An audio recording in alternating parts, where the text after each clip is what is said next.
नमस्कार, मैं सारिका पंकज आप सभी का स्वागत करती हूँ निर्माण आईएएस के यूट्यूब चैनल पर।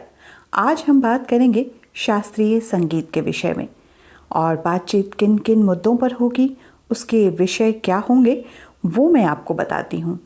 एक परिचय, हिंदुस्तानी संगीत शैली क्या है, हिंदुस्तानी संगीत शैली के प्रमुख रूप कौन कौन से हैं, मुख्य विशेषताएं क्या हैं, कर्नाटक संगीत शैली क्या होती है, कर्नाटक शैली के प्रमुख रूप क्या क्या हैं और कर्नाटक संगीत विधा की मुख्य विशेषताएं क्या हैं। साथ ही हिंदुस्तानी और कर्नाटक शैली में मुख्य समानताएं किन बातों पर है तथा दोनों विधाओं में मुख्य अंतर क्या है। और अंत में क्या होगा, यूपीएससी मुख्य परीक्षा अभ्यास प्रश्न। तो शुरू करते हैं। शास्त्रीय संगीत एक परिचय। सुव्यवस्थित ध्वनि जो रस की सृष्टि करे संगीत कहलाती है। गायन, वादन व नृत्य ये तीनों ही संगीत है। भारतीय उपमहाद्वीप में प्रचलित संगीत के कई प्रकार हैं। ये विभिन्न श्रेणियों के अंतर्गत आते हैं। कुछ का झुकाव शास्त्रीय संगीत की ओर है तथा कुछ का प्रयोग वैश्विक संगीत के साथ भी किया जाता है। हाल के वर्षों में पॉप, जैज आदि जैसे संगीत के नए रूपों के साथ शास्त्रीय विरासत का फ्यूजन करने की ओर रुझान बढ़ा है और लोगों का ध्यान भी आकर्षित कर रहा है। भारतीय शास्त्रीय संगीत को दो प्रकार से बांटा गया है, हिंदुस्तानी शैली और कर्नाटक शैली। हिंदुस्तानी संगीत शैली क्या है, सबसे पहले इस विषय में बात करते हैं। ये भारतीय संगीत के दो प्रमुख शैलियों में से एक है। इस शैली में संगीत संरचना और उसमें तत्वकालिकता की संभावनाओं पर अधिक केंद्रित होती है। इस शैली में शुद्ध स्वर सप्तक या प्राकृतिक स्वरों के सप्तक के पैमाने को अपनाया गया है। 11वीं और 12वीं शताब्दी में मुस्लिम सभ्यता के प्रसार में भारतीय संगीत की दिशा को नया आयाम दिया। ध्रुपद, धमार, होरी, ख्याल, टप्पा, चतुरंग, रस सागर, तराना, सरगम और ठुमरी जैसी हिंदुस्तानी संगीत शैली में गायन की 10 मुख्य शैलियां हैं। ध्रुपद को हिंदुस्तानी शास्त्रीय संगीत का सबसे पुराना गायन शैली माना जाता रहा है, जिसके निर्माता स्वामी हरिदास को माना जाता है। अब हम बात करते हैं हिंदुस्तानी गायन शैली के प्रमुख रूप के विषय में। पहला रूप है ध्रुपद। ध्रुपद गायन की प्राचीनतम एवं सर्वप्रमुख शैली है। ध्रुपद में ईश्वर व राजाओं का प्रशस्ति गान किया जाता है। इसमें ब्रज भाषा की प्रधानता होती है। दूसरा है ख्याल। ये हिंदुस्तानी शास्त्रीय संगीत की सबसे लोकप्रिय गायन शैली है। ख्याल की विषय वस्तु राजस्तुति, नायिका, वर्णन, श्रृंगार रस आदि होते हैं। अगला है धमार। धमार का गायन होली के अवसर पे होता है। इसमें प्रायः कृष्ण गोपियों के होली खेलने का वर्णन किया जाता है। अब बात करते हैं ठुमरी की। इसमें नियमों की अधिक जटिलता नहीं दिखाई देती है। ये एक भाव प्रधान तथा चपल चाल वाला श्रृंगार प्रधान गीत है। इस शैली का जन्म अवध के नवाब वाजिद अली शाह के राज दरबार में हुआ था। टप्पा। टप्पा हिंदी मिश्रित पंजाबी भाषा का श्रृंगार प्रधान गीत है। ये गायन शैली की चंचलता व लच्छेदार तान से युक्त होती है। अब हम बात करेंगे हिंदुस्तानी संगीत शैली की विशेषताओं के विषय में। पहला, गीत के नैतिक निर्माण, नदी और संवादी स्वर पर जोर दिया जाता है। दूसरा है, गायक तेजी से ताली के साथ गायन करता है जिसे जोदा कहा जाता है। तीसरा है, पूर्ण स्वरों को पूरा माना जाता है जब विकृत स्वर के साथ गायन होता है। चौथा, शुद्ध स्वरों की ठाट को तिलवाल कहा जाता है। पांचवा और आखिरी है, स्वरों में रेंज और लचीलापन होता है। छठा है, समय सीमा का पालन किया जाता है। सुबह और शाम के लिए अलग अलग राग होता है। सातवां, ताल सामान्य होता है। आठवां, राग लिंग भिन्नता पर आधारित होता है। नवां है इसमें प्रमुख 6 राग हैं। अब हम बात करेंगे कर्नाटक संगीत शैली के विषय में। ये शैली उस संगीत का सृजन करती है जिसे पारंपरिक सप्तक में बनाया जाता है। ये भारत के शास्त्रीय संगीत की दक्षिण भारतीय शैली का नाम है, जो उत्तरी भारत की शैली हिंदुस्तानी संगीत से काफ़ी अलग है। इस शैली में ज़्यादातर भक्ति संगीत के रूप में होता है और ज़्यादातर रचनाएं हिंदू देवी देवताओं को संबोधित होती हैं। इसके अलावा कुछ हिस्सा प्रेम और अन्य सामाजिक मुद्दों को भी समर्पित होता है। इस शैली के संगीत में कई तरह के घटक हैं, जैसे मध्यम और तीव्र गति से ढोलकिया के साथ प्रदर्शन किया जाने वाला तत्वकालिक अनुभाग स्वर कल्पना। इस शैली में सामान्यतः मृदंग के साथ गाया जाता है। मृदंग के साथ मुक्त लय में मधुर तत्वकालिक का खंड थानम कहलाता है, लेकिन वे खंड जिनमें मृदंग की आवश्यकता नहीं होती है उन्हें रागम बोला जाता है।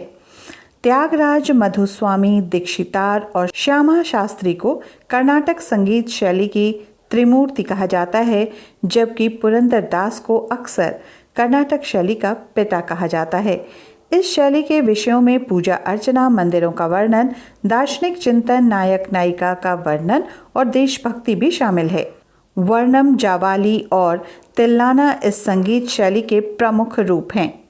अब हम बात करेंगे कर्नाटक गायन शैली के प्रमुख रूप क्या क्या हैं। वर्णम, इसके 3 मुख्य भाग पल्लवी, अनुपल्लवी तथा मुक्तयेश्वर होते हैं। वास्तव में इसकी तुलना हिंदुस्तानी शैली के ठुमरी के साथ की जा सकती है। दूसरा है जावाली, ये प्रेम प्रधान गीतों की शैली है। भरतनाट्यम के साथ इसे विशेष रूप से गाया जाता है। इसकी गति काफ़ी तेज होती है। अब हम बात करेंगे तिल्लाना के विषय में। उत्तरी भारत में प्रचलित तराना के समान ही कर्नाटक संगीत में तिल्लाना शैली होती है। ये भक्ति प्रधान गीतों की गायन शैली है। अलंकारम, सप्तक के स्वरों की स्वरावलियों को अलंकारम कहते हैं। इनका प्रयोग संगीत अभ्यास के लिए किया जाता है। लक्षण गीतम, ये गीत का एक प्रकार है जिसमें राग का शास्त्रीय वर्णन किया जाता है। पुरंदरदास के लक्षण गीत कर्नाटक में गाए जाते हैं। स्वरा जाति, ये प्रारंभिक संगीत शिक्षण का अंश है। इसमें केवल स्वरों को ताल तथा राग में बांटा जाता है। इसमें गीत अथवा कविता नहीं होते। आलापनम, आकार में स्वरों का उच्चारण आलापनम कहलाता है। इसमें कृति का स्वरूप व्यक्त होता है। इसके साथ ताल वाद्य का प्रयोग नहीं किया जाता। कलाकृति पल्लवी, कलाकृति में गायक को अपनी प्रतिभा दिखाने का पूर्ण अवसर मिलता है। द्रुत कलाकृति और मध्यम कलाकृति इसके 2 प्रकार हैं। पल्लवी में गायक को राग और ताल चुनने की छूट होती है। भजनम, ये गायन शैली भक्ति भावना से परिपूर्ण होती है। इसमें जयदेव और त्यागराज आदि संत कवियों की पदावलियां गाई जाती हैं। अगला और आखिरी है राग मल्लिका। इसमें रागों के नामों की कवितावली होती है। जहाँ जहाँ जिस राग का नाम आता है वहाँ उसी राग के स्वरों का प्रयोग होता है, जिसमें रागों की एक माला सी बन जाती है। अब हम बात करेंगे कर्नाटक संगीत शैली की क्या क्या विशेषताएं हैं।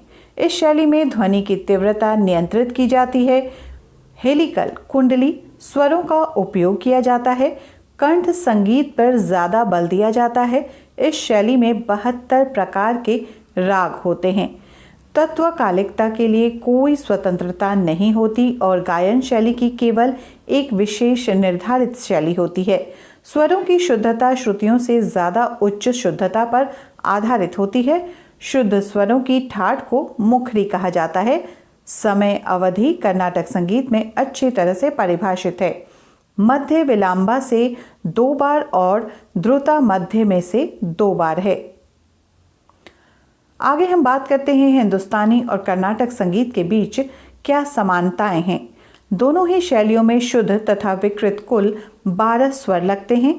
दोनों शैलियों में शुद्ध तथा विकृत स्वरों से ठाट या मेल की उपस्थिति होती है। जन्य जनक का सिद्धांत दोनों ही स्वीकार करते हैं। दोनों ने संगीत में तालों के महत्व को स्वीकार किया है। दोनों के गायन में आलाप तथा तान का प्रयोग होता है। इस प्रकार स्पष्ट है कि इन दोनों संगीत शैलियों के मूल सिद्धांतों में अंतर नहीं है। अभी हमने देखा कि हिंदुस्तानी और कर्नाटक संगीत के बीच क्या समानताएं हैं। अब हम बात करते हैं हिंदुस्तानी तथा कर्नाटक शैली में मुख्य अंतर क्या हैं। हिंदुस्तान संगीत में समय की एक वाद्य है जो कर्नाटक संगीत में नहीं है। थाना, जो हिंदुस्तानी संगीत में एक महत्वपूर्ण अवधारणा है, कर्नाटक शैली में नहीं है। जहां मल्लकोटी की अवधारणा का प्रयोग किया जाता है, हिंदुस्तानी संगीत गायक को इतना महत्व नहीं देता जैसा कि कर्नाटक संगीत में पाया जाता है। कर्नाटक संगीत को हिंदुस्तानी संगीत की तुलना में अधिक कठोर माना जा सकता है क्योंकि इसमें गायन की एक निर्धारित शैली है। दूसरी ओर हिंदुस्तानी संगीत में गाने की एक एकल शैली से अधिक है, जिसे हिंदुस्तानी संगीत में घरानों के रूप में जाना जाता है। गायन की सबसे प्रसिद्ध शैलियों में से दो जयपुर घराना और ग्वालियर घराना है। अब हम देखेंगे यूपीएससी मुख्य परीक्षा अभ्यास प्रश्न। प्रश्न है, कर्नाटक और हिंदुस्तानी क्लासिकल संगीत की मुख्य विशेषताएं क्या हैं? हिंदुस्तानी और कर्नाटक संगीत विधा की प्रमुख समानताओं का उल्लेख करते हुए दोनों के बीच विद्यमान अंतरों को स्पष्ट कीजिए 250 शब्दों की सीमा में। आज आपने निर्माण आईएएस के YouTube चैनल पर इस वीडियो से जानकारी ली शास्त्रीय संगीत के विषय में और इसके विभिन्न प्रकारों के विषय में। इसी तरह से हम अपने अगले वीडियो को लेकर आएंगे। तब तक के लिए दीजिए इजाजत। नमस्कार।